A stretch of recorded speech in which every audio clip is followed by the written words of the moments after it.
Entonces, buenas noches. Mi nombre es José Manuel Vergels. Soy estudiante de medicina de semestre 11. Soy interno de la Clínica Chayo. Y mi compañera Valeria del Castillo, también de 11 semestre e interna de la Clínica Chayo. Nosotros somos miembros del grupo de interés de medicina interna de la Universidad del Bosque y el día de hoy les vamos a presentar enfermedad de Chagas. Entonces, este es el temario que les tenemos propuesto para la charla de hoy. Primero vamos a empezar con la definición y el agente. Entonces, ¿qué es la enfermedad de Chagas? Es una enfermedad infecciosa causada por un parásito protozoario llamado el Trypanosoma cruzi, de la familia Trypanomastidae, del género Trypanosoma. Es un protozoario intracelular flagelado. Y también la enfermedad de Chagas se conoce como la tripanosomiasis americana. El vector que lo transmite son los triatóminos, que en inglés se conocen como los kissing bugs. En Colombia se conocen como los pitos, coloquialmente. Digamos, en el mundo en general son transmitidos principalmente por dos tipos de vectores, los triatomas panestrongylus y el Rhodnius prolixus. ¿Cuáles son las vías de transmisión de la enfermedad de Chagas? Entonces, la principal claramente es la dependiente del vector, la segunda es la vertical, la tercera es la vía oral o vía fecal oral, la cuarta es la transfusión de productos sanguíneos, la quinta es la transfusión por órganos sólidos, por trasplante de órganos, y la sexta, menos común, es por accidentes de laboratorio. Entonces, ¿cómo es el ciclo de vida de este parásito? Vamos a tener varias formas parasitarias. Entonces, primero está el tripomastigoide, el epimastigoide, el tripomastigoide metacíclico y el amastigoide. Entonces, el ciclo comienza con que el triatómino adquiere el parásito por medio de alimentarse de sangre de ya sea un animal o un humano infectado. De esta manera adquiere los tripomastigoides que circulan en sangre. Estos tripomastigoides llegan al intestino medio del parásito y en este momento los tripomastigoides empiezan a replicarse. Los tripomastigoides, una vez replicados, se diferencian en epimastigoides. Los epimastigoides migran hacia el intestino inferior del parásito y ahí estos epimastigoides se empiezan a replicar y vuelven a diferenciarse en tripomastigoides. Estos tripomastigoides son secretados por las heces fecales del insecto y pueden, digamos, contagiar por inoculación directa de las heces, ya sea por una herida o por una mucosa intacta como los ojos. ¿Listo? Entonces es importante tener en cuenta que la transmisión no se da por la picadura del insecto, sino por el contacto con heces fecales del insecto, ya sea por comida o por inoculación directa. Una vez estos tripomastigoides entran en sangre, invaden las células nucleares y empiezan a replicarse dentro de ellas. Una vez se replican, se transforman a amastigoides y estos amastigoides lisan la célula y cuando lisan las células se diferencian en tripomastigoides, que son los que están libres en sangre. Estos tripomastigoides son los tripomastigoides metacíclicos. Y así se repite el ciclo. Una vez los tripomastigoides están en sangre, el insecto pica, a la persona infectada los adquiere y se repite el ciclo. Entonces, ¿cómo es la fisiopatología de esta enfermedad? Entonces aquí les vamos adelantando algo y es que tenemos una fase aguda y una fase crónica. Entonces, en la fase aguda, que es la parte inicial de la infección, vamos a tener una alta parasitemia. Eso es clave en la fase aguda. Los niveles de parásito en la sangre va a ser muy alto. Y esto a su vez, pues se va a traducir en que van a llegar parásitos a los tejidos. Entonces vamos a tener un alto parasitismo en los tejidos. La combinación de estos dos factores va primero, cuando hay alto parasitismo en los tejidos, va a haber un daño directo por la lisis cerebral que genera el Trypanosoma cruzi y a su vez va a hacer una respuesta inflamatoria aguda dependiendo de la IL-2 y de la acción del complemento, lo que va a aumentar la lesión tisular. Y después vamos a pasar a una fase crónica, en la que la fase crónica vamos a tener unos niveles disminuidos de parasitemia, y entonces, dependiendo de la evolución de la fase crónica, nos va a marcar un balance entre el sistema inmune y la lesión tisular. Cuando se pierde este balance entre la acción del sistema inmune y la lesión tisular, vamos a poder llevar a tener en el paciente complicaciones que pueden llevar a una alta morbilidad y mortalidad. Entonces, vamos a hablar un poco de epidemiología. Es importante tener en cuenta que esta enfermedad es predominante de Latinoamérica, pero en este mapa nos muestran cómo por fuera de Latinoamérica se comporta esta enfermedad. Entonces llama la atención que los países que están en rojo oscuro o en un rojo más clarito pueden tener hasta más de 300.000 casos en su país. Y esto es de vital importancia para Estados Unidos porque ellos tienen mucha migración de latinoamericanos que pueden ser portadores asintomáticos de la enfermedad, pero que pueden transmitir la enfermedad. Y por tanto, en Estados Unidos esto ha sido una enfermedad de creciente importancia. Y como lo vemos en países en los que nunca se había visto en la enfermedad, por ejemplo en España, tienen niveles de 47.000 a 67.000 casos, y en otros pueden tener de 1.000 a 2.000 casos, como es el caso de Australia, Alemania e Inglaterra. En Italia incluso ha sido creciente de 3.000 a 5.000. Entonces esta gráfica es para mostrarnos el contexto mundial de la enfermedad de Chagas y por qué es importante estudiarla. Entonces, ¿cómo se comporta la enfermedad de Chagas en América, que es donde predomina la enfermedad?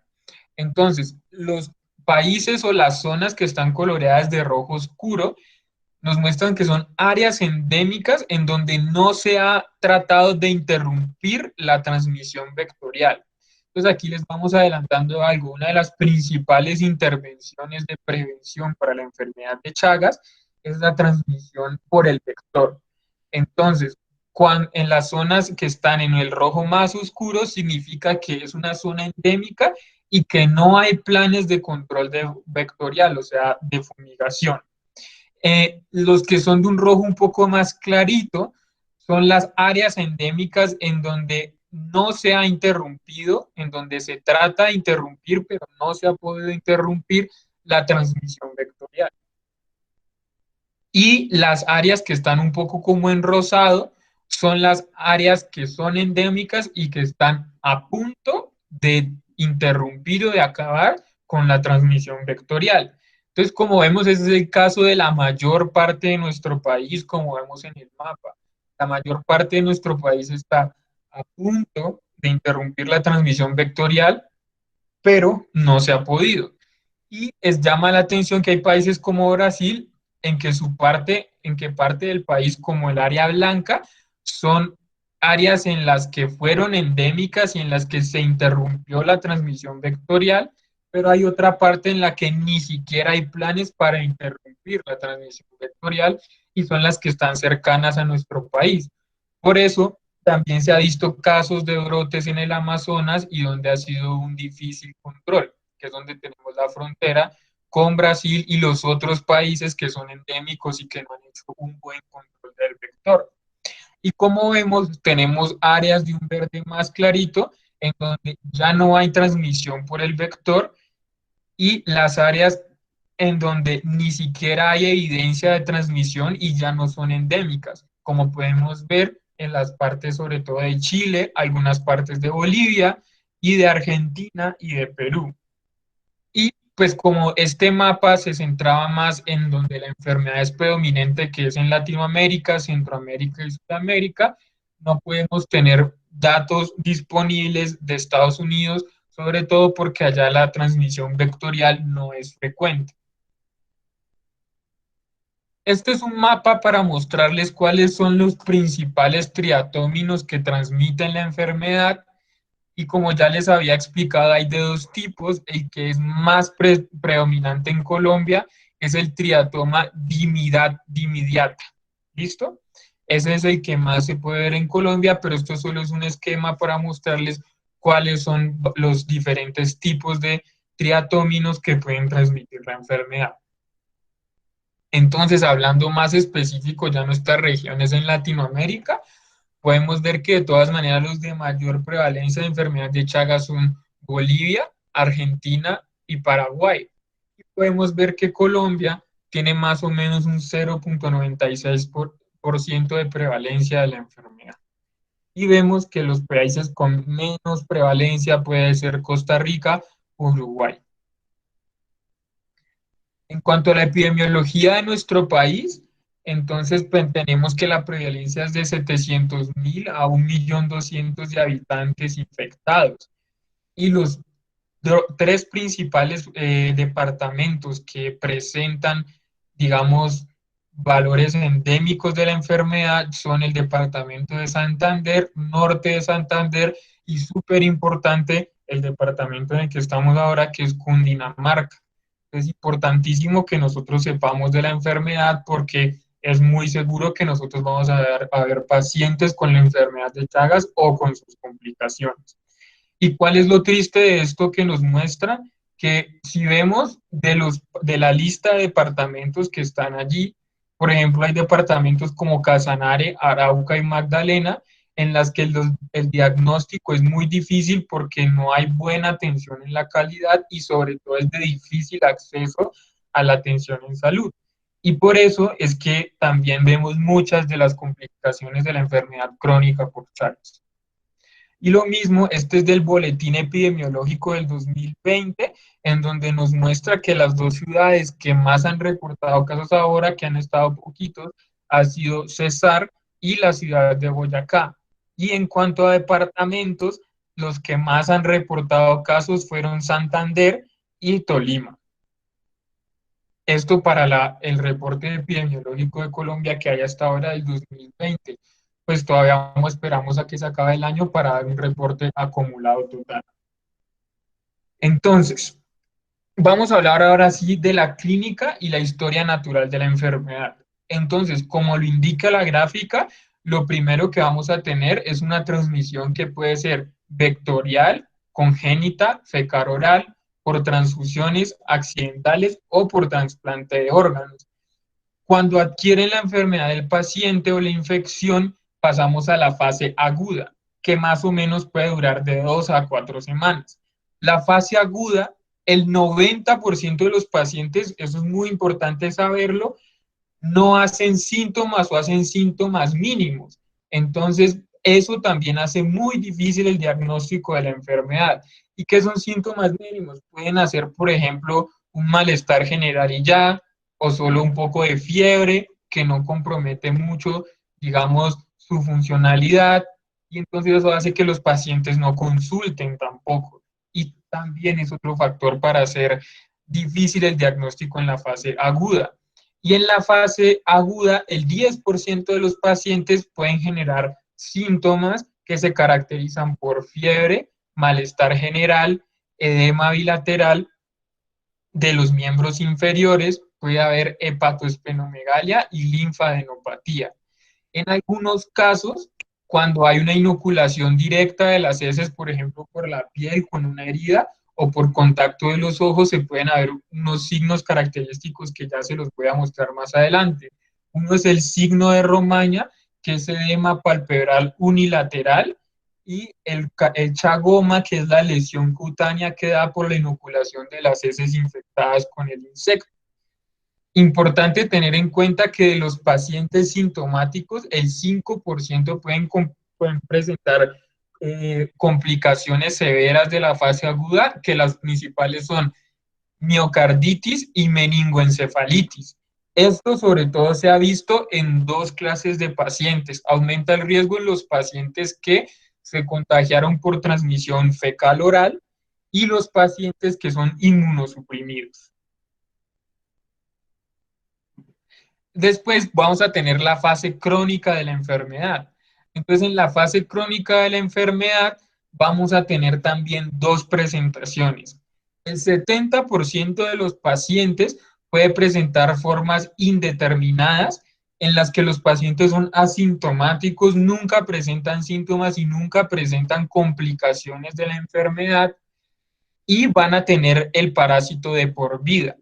Entonces, ¿qué quiero adelantar con esto? Recuerden, si me voy más atrás, que en la fase aguda la parasitemia es alta, entonces yo puedo ver el parásito en sangre, pero en la fase crónica, ya sea en la indeterminada o en las complicaciones, ya la parasitemia va a ser muy baja.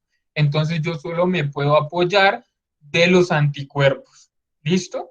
Y del 30% de los pacientes que hacen fase crónica pueden generar complicaciones que van a ser cardiovasculares, que es la cardiopatía chagásica, o digestivas gastrointestinales, que puede ser megasófago o megacolon, como los vamos a explicar más adelante, y muy raro que presenten digamos, una mezcla de los dos. También en la forma indeterminada que puede pasar, en los pacientes inmunosuprimidos pueden haber reactivaciones en los que debutan con miocarditis o con meningoencefalitis y pueden ser mortales. ¿Listo? Entonces, esa es la historia natural de la enfermedad. Lo que les había dicho de las manifestaciones, entonces a la izquierda tenemos el chagoma. Entonces el chagoma es una lesión nodular con eritema, redondeada e indolora, y pues que se asocia a la inoculación del parásito del tripanosoma. Y el otro es el signo de Romaña, como lo vemos en esta imagen, que es un edema palpebral unilateral, y seguramente esta persona tuvo la inoculación de las heces en el ojo. ¿Listo? Entonces, ¿cómo hacemos el diagnóstico? Entonces, en esta tabla es muy diciente porque nos da el resumen de cómo podemos hacer el diagnóstico. Si vamos desde la parte de abajo, entonces tenemos el estado de la enfermedad. Entonces, agudo, lo primero que podemos hacer es mirar si el paciente es asintomático o sintomático. En el caso del sintomático, pues como nos dice ahí, podemos tener unos síntomas de fiebre, malestar general, parecidos a una gripa, y pues si estoy en un área endémica, yo puedo sospechar, pero la mayoría son asintomáticos, entonces el diagnóstico lo voy a hacer más es por un inicio de tamizaje. Más adelante les explicaremos cuáles son las indicaciones para hacer tamizaje en los pacientes. ¿Cómo se detecta? Por pruebas directas, se llaman. Entonces, de estas pruebas directas podemos hacer varias. Puede ser observar el parásito directo en sangre desde el microscopio, se puede hacer un extendido de sangre periférica o una gota gruesa. O de los otros que también se pueden hacer son una PCR en sangre para Trypanosoma cruzi, o también podemos hacer un hemocultivo o incluso un senocultivo. El senocultivo es cultivar el parásito en el transmisor que es el triatómino. Entonces, ese se utiliza sobre todo para investigaciones en laboratorio, pero lo que más tenemos disponible en Colombia y con lo que se hace el diagnóstico puede ser con observación del parásito en sangre específico o con un extendido de sangre periférico. También podríamos hacerlo con gota gruesa, pero la sensibilidad es un poco menor. Entonces, importante de que tenemos acá, que como les decía, esta línea roja me quiere decir cuáles son los niveles de parasitemia en sangre y como les dije, el pico podría llegar más o menos hasta las 4 semanas y después empieza a bajar. En cambio, la línea azul me demuestra cuáles son los niveles de anticuerpos, sobre todo de IgG, que me va a tener el paciente cuando adquiere la fase aguda del Trypanosoma cruzi, y vemos que más o menos llegando al mes es que se empiezan apenas a detectar niveles. Entonces, por eso recuerden que los anticuerpos no nos sirven para la fase aguda, sino para la fase crónica. ¿Listo? Y entonces, ¿cómo se hace el diagnóstico de la fase silente o indeterminada o la crónica con complicaciones? Entonces, puede ser también en esta parte por tamizaje, o también puede ser porque el paciente me presenta una complicación cardíaca o gastrointestinal, y entonces si el paciente viene de un área endémica o yo tengo una alta sospecha, le voy a hacer un diagnóstico con métodos indirectos, que es por medio de la serología, o sea, de la IgG anti-Trypanosoma cruzi.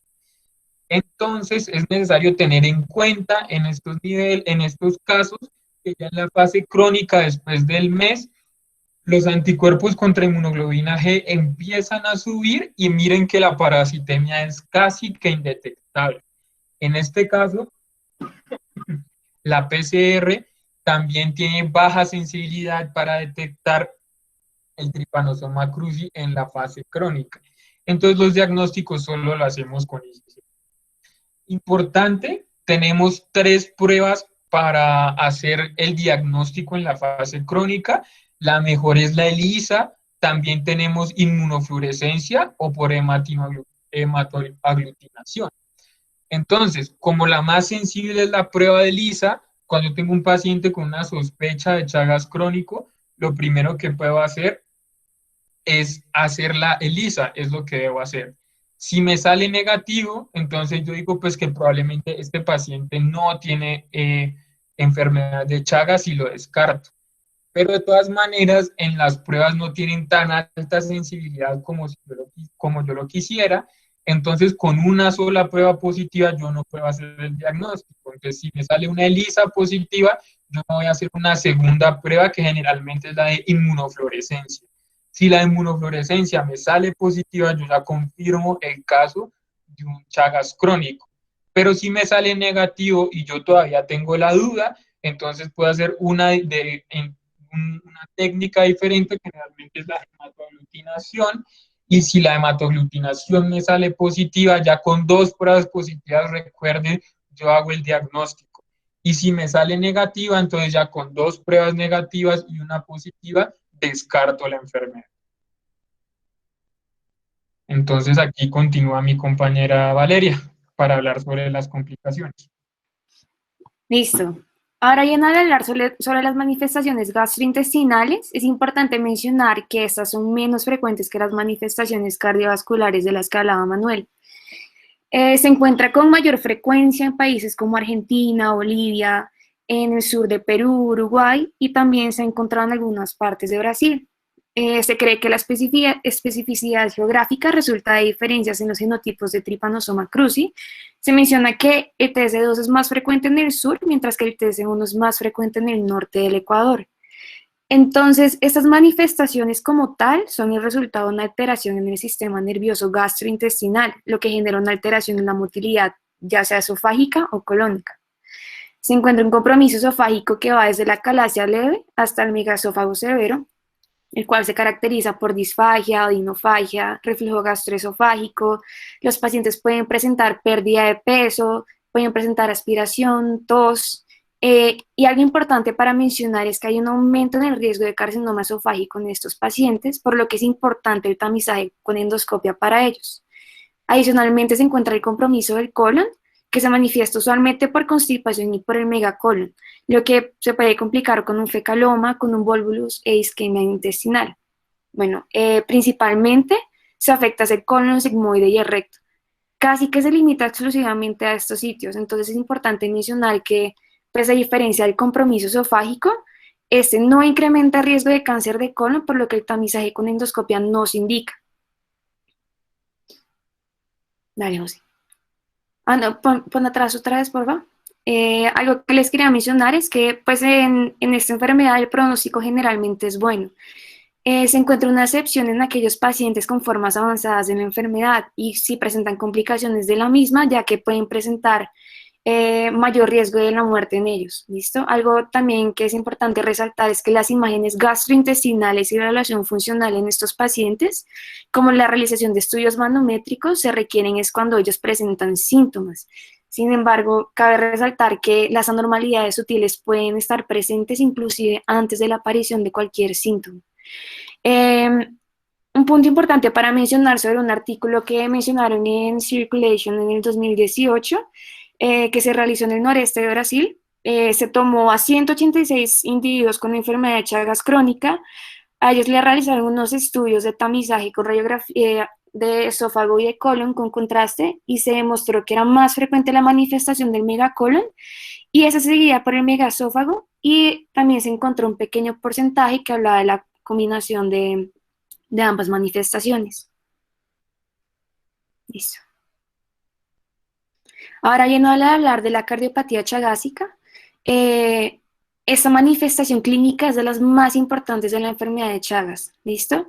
Ella resulta de una mayor parte de los casos de morbimortalidad por enfermedad con los pacientes de enfermedad de Chagas, ¿listo? A pesar de que generalmente se clasifica como un patrón hemodinámico de cardiopatía dilatada, la distribución predominante típica es la fibrosis en la región posterior y apical del ventrículo izquierdo. Además de eso, se encuentra que hay un compromiso en el nodo sinusal y en el sistema eléctrico de conducción del corazón.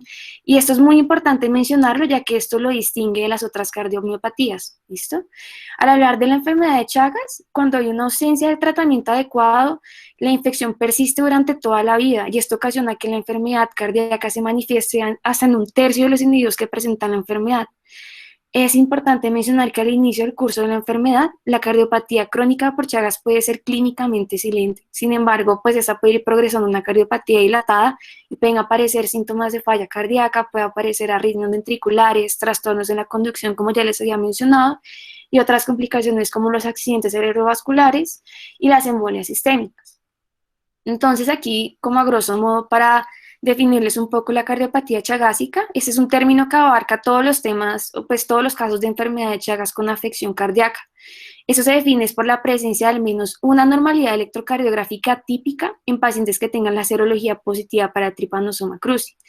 Sin embargo, la cardiopatía chagásica dilatada se refiere más que todo al patrón hemodinámico de la cardiopatía, que se caracteriza por un agrandamiento del ventrículo izquierdo y se encuentra un deterioro en la función sistólica segmentaria global, ¿listo? Independientemente de los hallazgos que se encuentren en el electrocardiograma.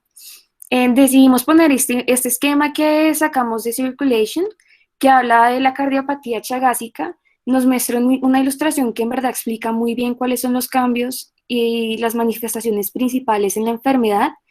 Y también es chévere mencionar que se encuentra como un orden de la aparición de estos mismos, ¿listo? Entonces, la cardiopatía chagásica, esta se considera casi que una cardiopatía ritmogénica, se caracteriza por las arritmias auriculares y ventriculares, y hay una gran variedad de anormalidades en el sistema de conducción, como ya les había mencionado.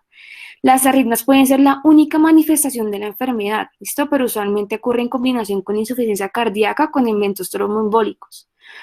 Entonces, al hablar de ritmo cardíaco, pues se habla de que se pueden encontrar varias arritmias, alteraciones en el sistema de conducción, como los bloqueos auriculoventriculares. Un importante para mencionar es el bloqueo de rama derecha completo o incompleto, que se presenta hasta en un 10 al 50% de pacientes con la enfermedad de Chagas crónico. Aquí algo importante mencionar es que el bloqueo de rama derecho, cuando se asocia a un bloqueo fascicular anterior, sugiere fuertemente enfermedad de Chagas y esto pues nos puede impulsar con una búsqueda de factores de riesgo y evaluación serológica en estos pacientes. Cuando se habla de anormalidades en el miocardio, se mencionan más que todo son anomalías en movimientos de la pared segmentaria o global del corazón. Un hallazgo que es muy importante es la cardiopatía dilatada. ¿Listo? Usualmente es biventricular, pero puede estar o solamente en la izquierda o en el ventrículo derecho, ¿listo? Otro punto importante para mencionar es que los pacientes presentan una insuficiencia mitral o tricuspidia funcional porque hay una dilatación de los anillos de implantación, ¿listo? También se encuentra un hallazgo que es muy frecuente, son los aneurismas que usualmente se encuentran en el ventrículo izquierdo, como se puede ver en la imagen.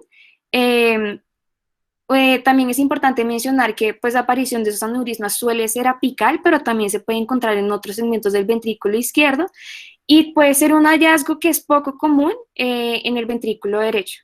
Y finalmente también se encuentran que los pacientes presentan un mayor riesgo de hacer eventos tromboembólicos, ¿listo?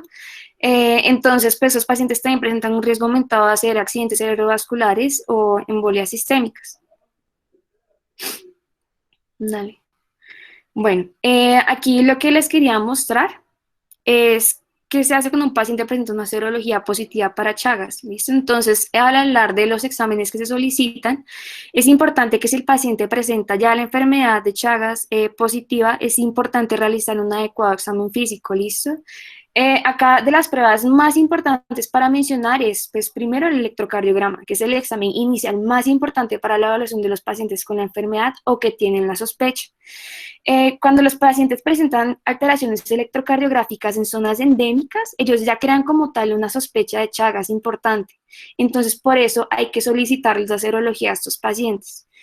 Cuando un paciente con Chagas crónico presenta, pues se le toma un electrocardiograma, este puede ayudarnos mucho a reconocer cuando se establece una cardiopatía.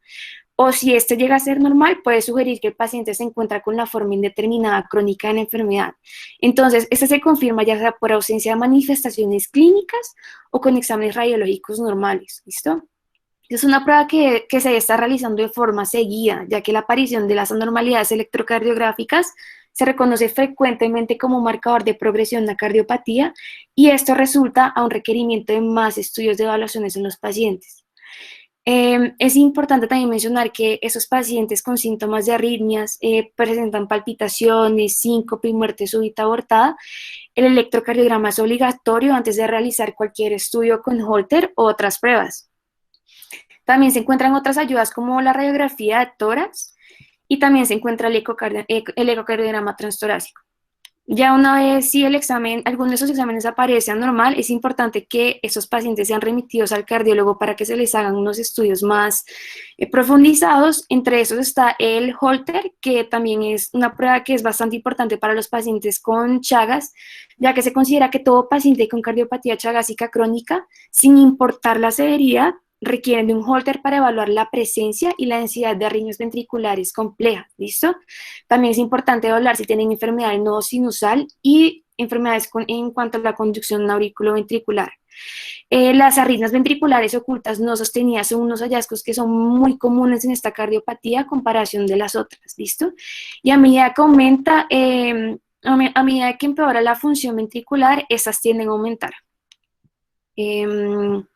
Bueno, ya si estos salen también anormales, es importante que pues, se hagan unos estudios más extensos para los pacientes y toca ya tener medidas más, por decirlo así, especializadas con estos pacientes, ya que pues, la cardiopatía chagásica, como les había mencionado previamente, presentan un papel muy importante en la mortalidad de los pacientes con esta patología. ¿Listo?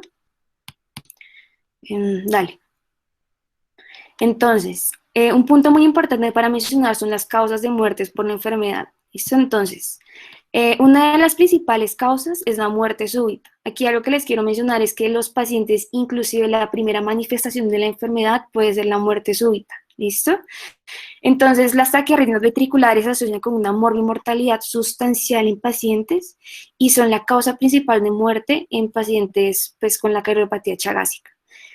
También se encuentra la falla cardíaca, se encuentra de un 25 al 30% y es típicamente causada por una cardiomapatía dilatada que es progresiva. Entonces, las anormalidades se encuentran en la función sistólica y diastólica y usualmente coexisten con síntomas cardinales relacionados con congestión pulmonar.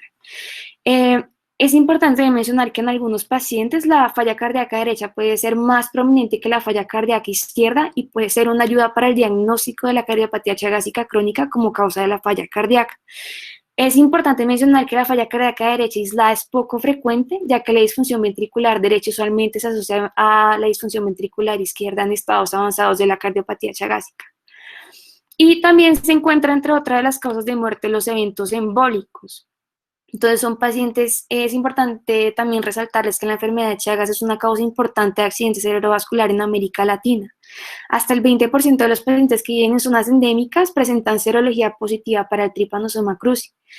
La causa más común es de origen cardioembólico y es el resultado de la pobre función ventricular y de las arritmias que también presenta el paciente ya, pues probablemente sean principalmente auriculares. Los factores de riesgo para estas son, como ya les había mencionado, el aneurisma apical que se encuentra, el trombo en el ventrículo izquierdo, que hay una dilatación severa de las aurículas, que hay una disfunción sistólica al ventrículo izquierdo y pacientes que tengan fibrilación auricular. Sí, ya. Bueno. Ya pasaste, sí, ya. Entonces, de 6 millones de personas que se contagian, se calcula que 1 millón de personas no van a requerir de manejo antiparasitario porque se superan los riesgos sobre los beneficios en estas personas específicas. Entonces, ¿cuáles son estos pacientes que no se tratan? Pues son los individuos mayores, pacientes con enfermedad cardíaca avanzada y aquellos con contraindicaciones especiales, como son el embarazo, la insuficiencia renal o la insuficiencia hepática. Entonces, ¿a quién sí se trata? A los pacientes que presentan una cardiopatía leve o que no tienen una cardiopatía y que tengan alguno de los siguientes, que tengan la enfermedad aguda, que sean pacientes con reactivación, como mencionó Manuel. Eso se evidencia sobre todo en los pacientes inmunosuprimidos, en los recién nacidos, en personas que tuvieron accidentes ocupacionales o laborales y en pacientes que se les hizo el diagnóstico por tamizaje de enfermedad de Chagas. Listo. Entonces, ¿cuáles son las intervenciones y sus objetivos como tal? Entonces, aquí lo que podemos ver es que el tratamiento siempre se va a dividir en prevención primaria, secundaria y terciaria. ¿Listo? Entonces, la primaria es que se tiene que tratar de evitar la transmisión. ¿Listo? Y las estrategias de prevención son prevenir la transmisión del vector, o sea, fumigación, la prevención por transfusión, es decir, que las pruebas de los bancos de sangre con pruebas serológicas,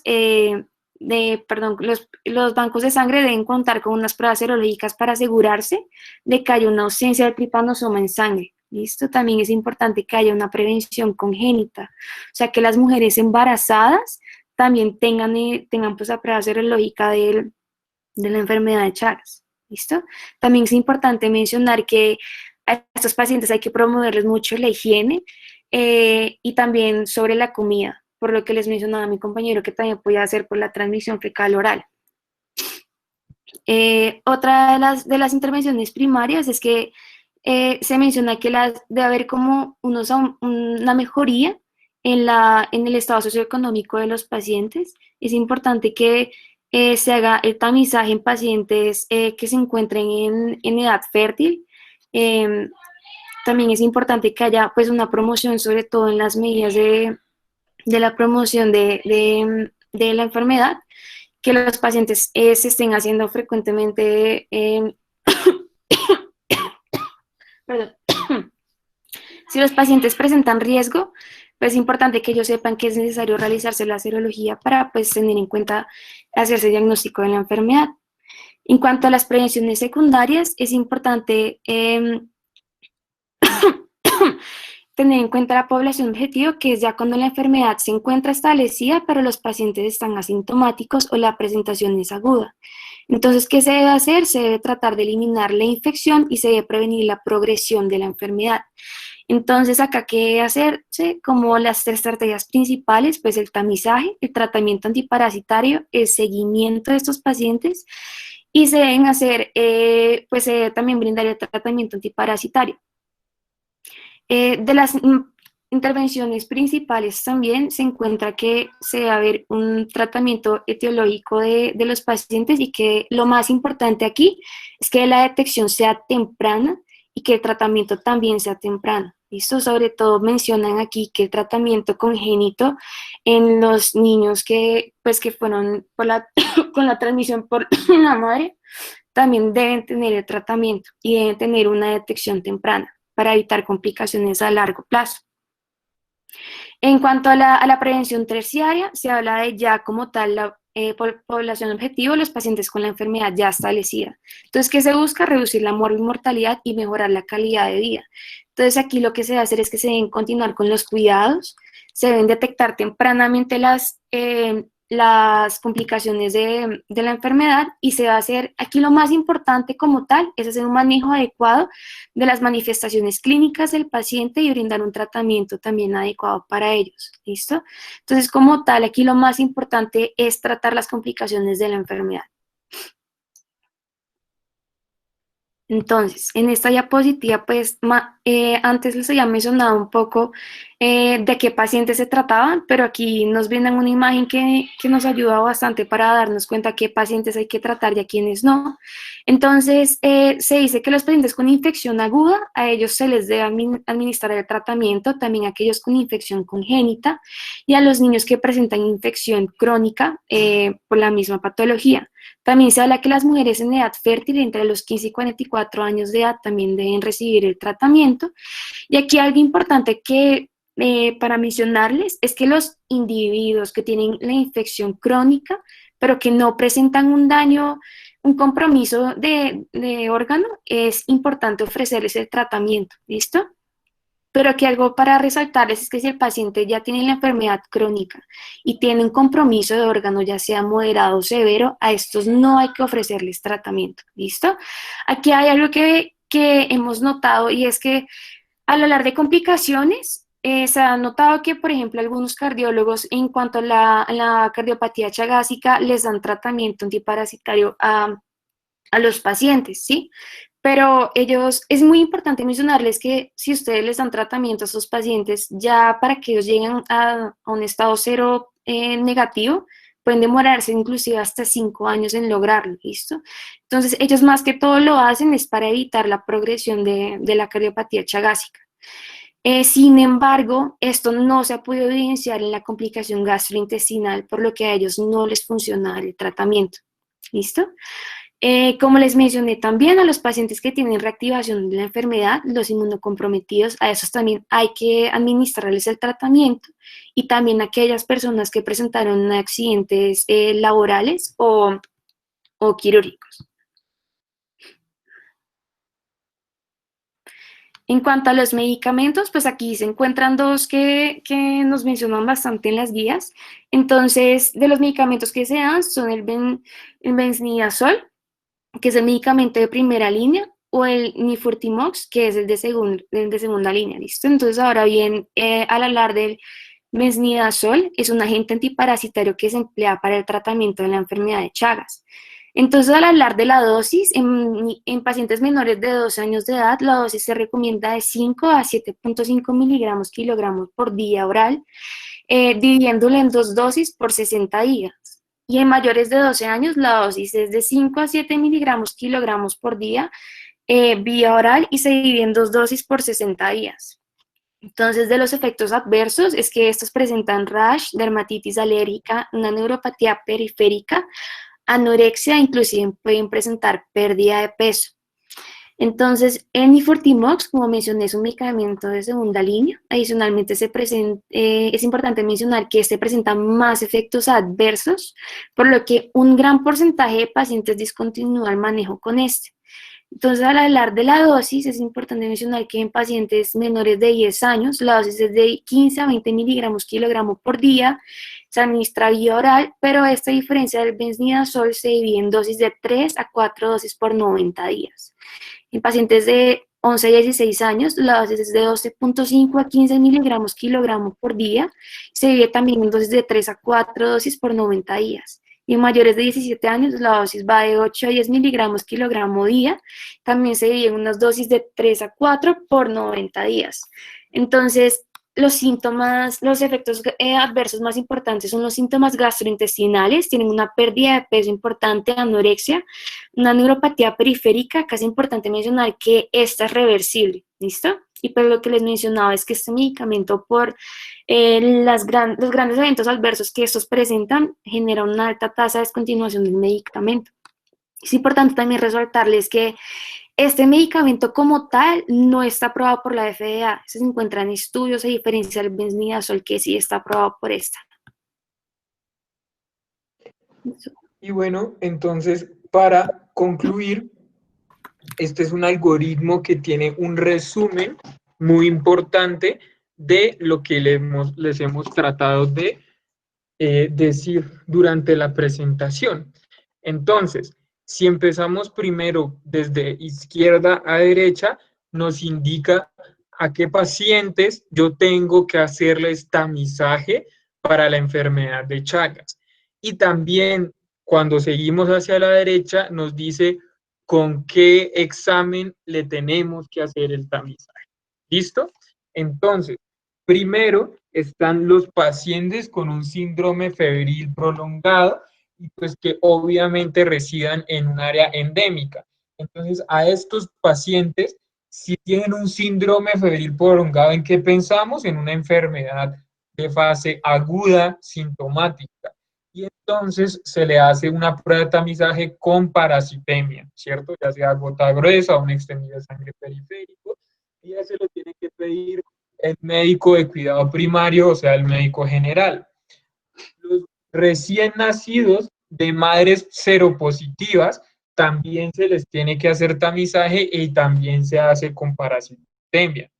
Después están los pacientes menores de 18 años que provienen de áreas endémicas, entonces se le hace tamizaje con serología. Entonces aquí ya de qué estaríamos hablando, de una fase crónica, ¿cierto? El paciente que está asintomático, incluso no tiene complicaciones, pero viene o vive de un área endémica, entonces yo por tamizaje le puedo hacer serología para Trypanosoma cruzi. La siguiente son las madres que están en embarazo y que viven en países endémicos o que viven en áreas endémicas, o incluso dice que si han nacido, estas mujeres son de nacionalidad latinoamericana. Se les hace el tamizaje con serología para Trypanosoma cruzi. ¿Qué es importante decir de aquí? Que nosotros sabemos que en las guías prenatales y de control prenatal no está avalada o no es de solicitud obligatoria la IgG para Trypanosoma cruzi.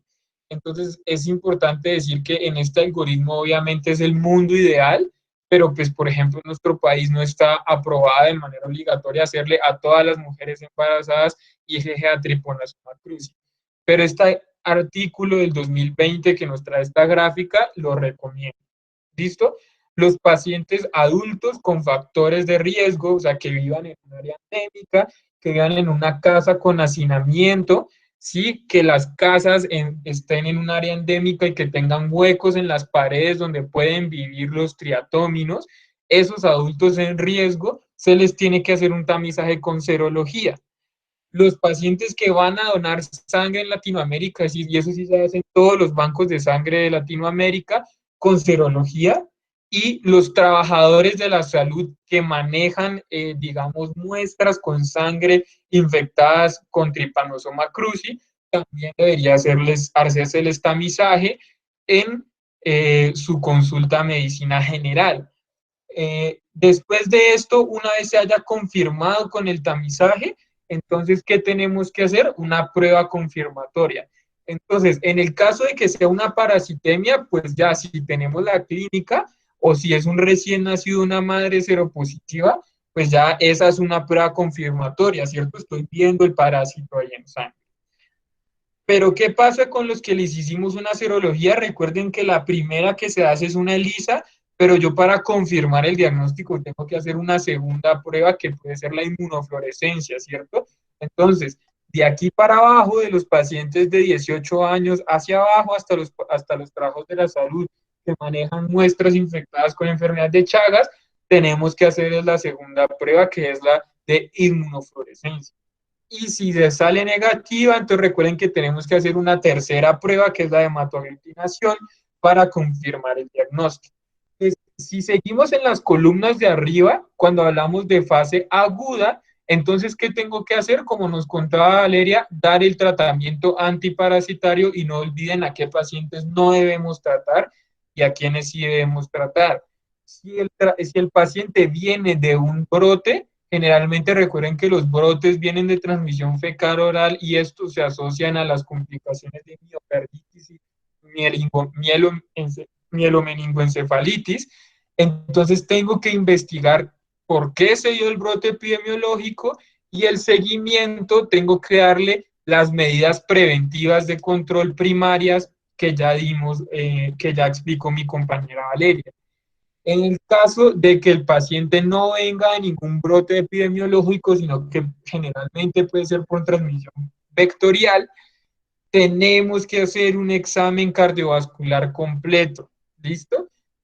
¿A qué nos referimos con un examen cardiovascular integral y completo? El algoritmo cardiovascular que mostró mi compañera Valeria, que empieza desde el cuidado primario con la toma de un electrocardiograma, y si salen las alteraciones podemos seguir avanzando hasta una institución de segundo nivel, y ya si se demuestra de verdad la cardiopatía chagásica, avanzar hasta un tercer nivel.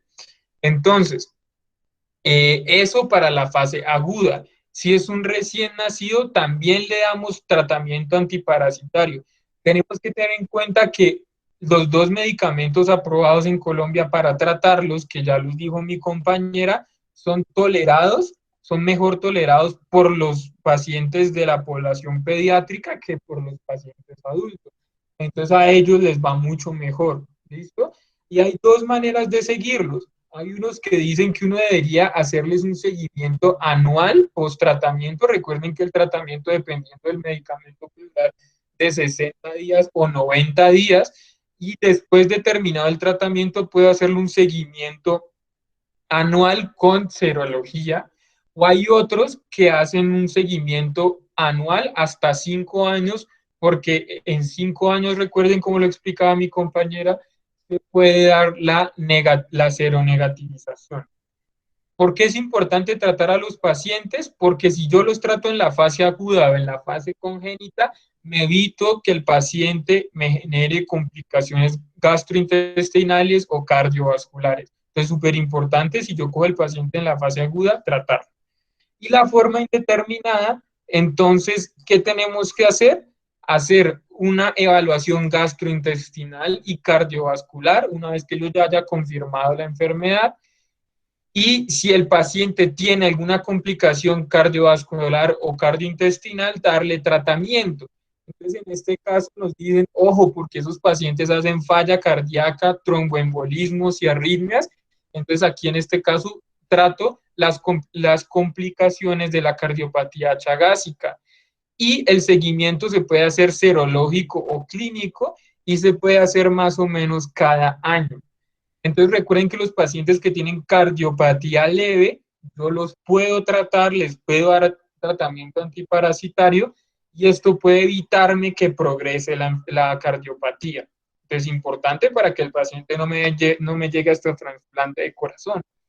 Y si el paciente no tiene ninguna de las complicaciones, enfermedad cardíaca moderada o grave, y si no tiene compromiso intestinal, estoy, recuerden esto, obligado a tratar, porque como él tiene una forma indeterminada y no me ha hecho complicaciones, si yo lo trato, evito que el paciente haga cardiopatía chagásica o me haga megasófago y megacolon asociado a Chagas. Entonces ahí estoy evitándole al paciente una falla cardíaca, una fibrilación auricular, un ACV, un infarto, y también me puedo evitar que el paciente me haga megacolon, megasófago, ¿cierto? Y cáncer esofágico, como ya lo había explicado mi compañera.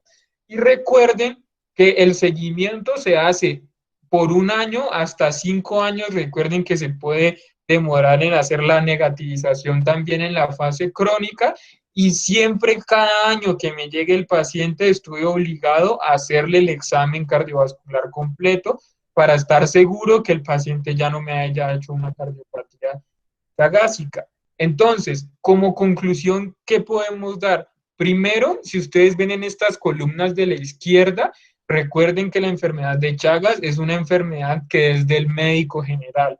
Es una enfermedad que se ve en nuestro país, ¿cierto? Es una enfermedad tropical. Y si ustedes ven en las guías, nos dicen que el diagnóstico lo hace el médico general, el que atiende el parto de la mamá que es seropositiva, el que atiende a las personas en los pueblos donde hay zonas endémicas y el acceso a la salud es difícil. Entonces nosotros como médicos generales tenemos que sabernos este tema. ¿Listo? Y segundo, que también podemos concluir que efectivamente es una enfermedad que, como a nuestros países, es una enfermedad abandonada, y que lastimosamente solo tenemos dos opciones de tratamiento para esta enfermedad, solo tenemos dos medicamentos. Entonces es una enfermedad en la que casi no hay evidencia y necesitamos más estudios para poder mirar qué otras opciones terapéuticas tenemos en estos pacientes. Muchas gracias a todos por su asistencia, muchas gracias por su tiempo, esperamos que les haya gustado la presentación. Esta fue la bibliografía que nosotros consultamos y no sé si alguno de los presentes tenga alguna pregunta, alguna duda, algo que no le quedó claro.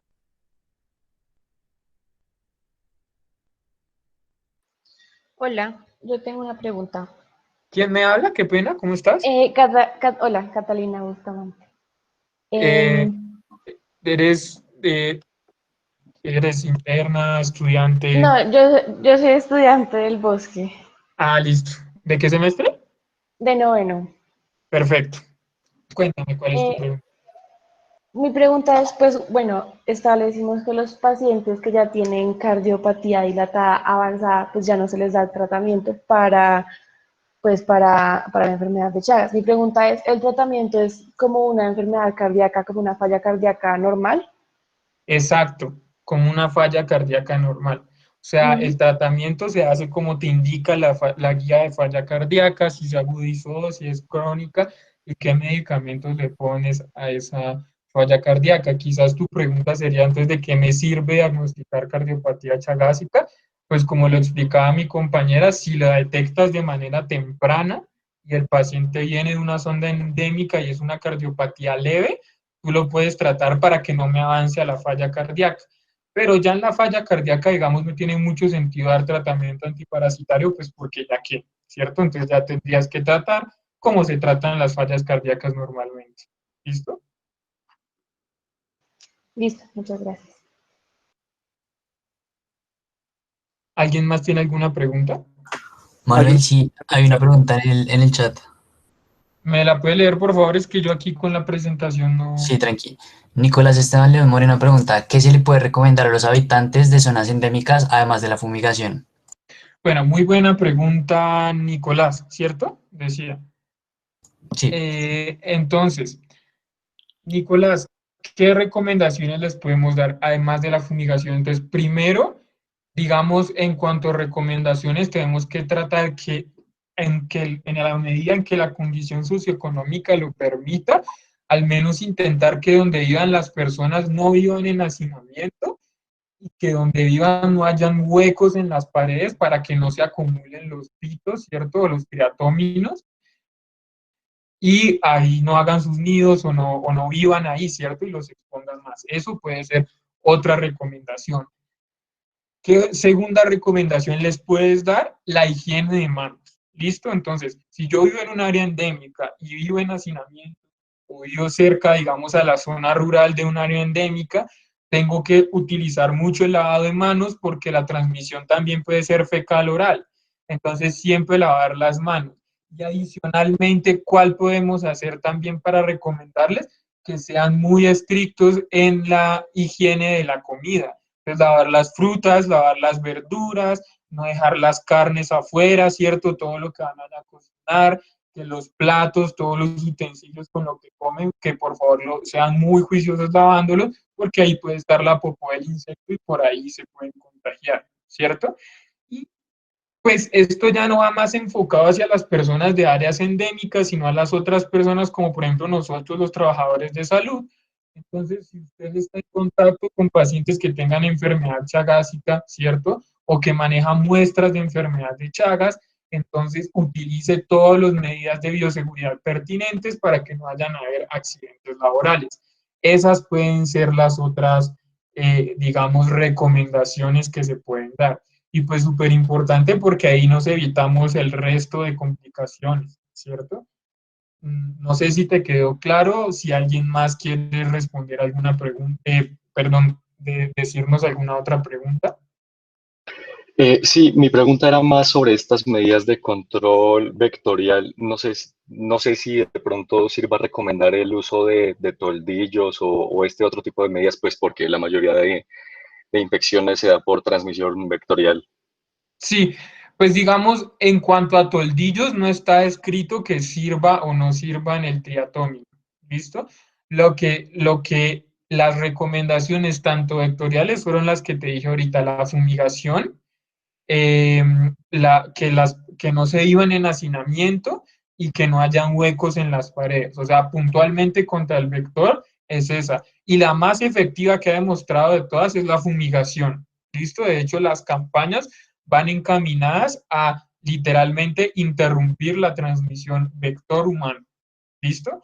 Obviamente, digamos, interrumpirla a cero es casi imposible porque hay unos reservorios animales salvajes en donde se sigue habiendo la replicación del parásito.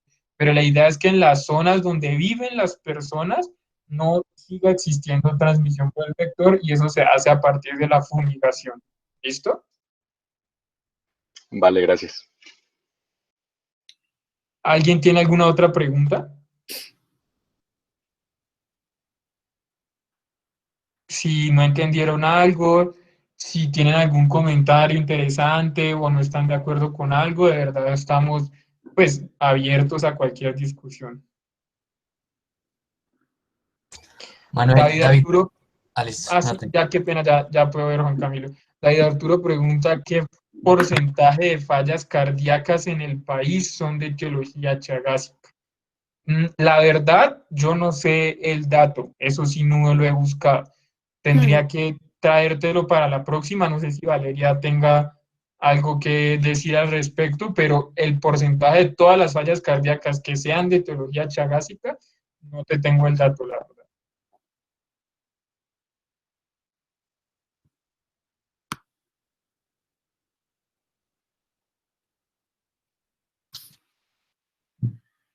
Y pues, digamos adicionalmente para esa pregunta, de todas maneras, no sé si esa pregunta tenga respuesta, la verdad, pues porque como te dije, el diagnóstico de Chagas es muy difícil. Y pues digamos también hablar del porcentaje, yo diría que es mayor en las áreas endémicas, claramente. Pero así que yo te tengo un número exacto de que del total de las fallas cardíacas en Colombia, ¿cuál es el porcentaje debido a Chagas? No lo sé. Eso sí, el dato exacto no lo sé. No sé si Sí, alguno tenga otra pregunta. no, yo tampoco tendría respuesta a eso, aparte de ser un poco complicado saberlo en realidad cuál será el porcentaje como tal. ¿Listo? Entonces sí te quedamos debiendo el dato.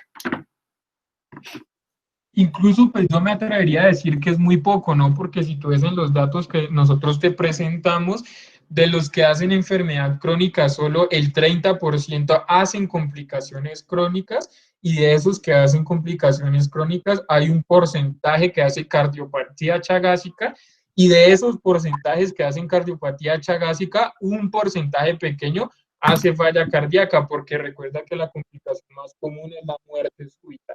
Entonces, pues yo incluso atrevería a decirme que el porcentaje de fallas cardíacas secundarias a cardiopatía chagásica es bajo, pero como te digo, no te tengo el dato exacto. ¿Listo? ¿Hay alguna otra pregunta?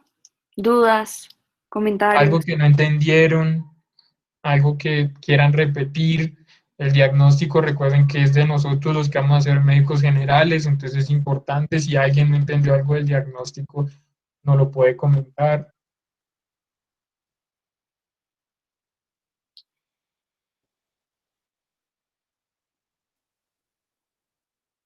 Sí, doctor Durán, lo escuchamos. Hola, buenas noches. ¿Me están escuchando? Sí. Buenas Sí, noches, doctor. doctor. Bueno, en primer lugar, felicitarlos, muchachos. Muy buena exposición, muy completa. Se nota el trabajo de revisión a profundidad del tema y el dominio. Entonces, los felicito, lo hicieron bastante bien. Quería simplemente hacer algunos comentarios referente a lo que se ha preguntado en el chat y a lo que ustedes han respondido. Y lo primero es que, referente a lo de los toldillos, sí hay una recomendación de uso de toldillo en los pacientes que viven en zonas endémicas, pero más que para prevención del triatoma, porque usualmente estos insectos que viven en las casas pican en la noche y defecan en la piel de los niños, por ejemplo, que duermen en estas casas donde pueden habitar estos vectores, pues podría llegar a limitar en alguna medida la exposición al triatoma durante la noche. Sin embargo, la recomendación del uso de toldillo va más allá del Chagas.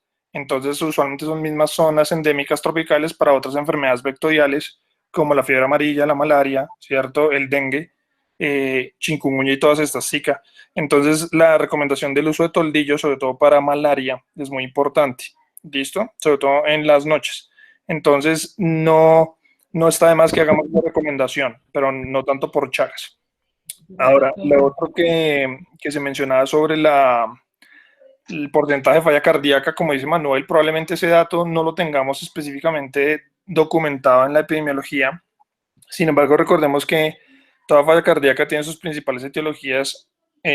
No es Chagas, digamos, lo más frecuente que vamos a ver ahí.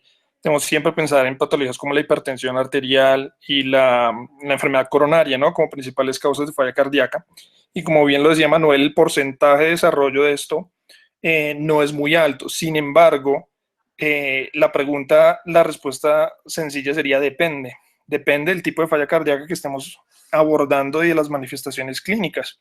Entonces, como les mencionaba Valeria en la presentación, siempre debemos tener un umbral de sospecha porque somos o vivimos en una zona endémica y sobre todo pensar en esas fallas cardíacas con algunas manifestaciones que pueden estar relacionadas con esta enfermedad. Entonces, los trastornos de la conducción cardíaca, los aneurismas apicales, todo eso nos puede dar pistas, las cardiopatías dilatadas, que ya son todas complicaciones avanzadas y de largo plazo de la enfermedad, en pensar en etiologías.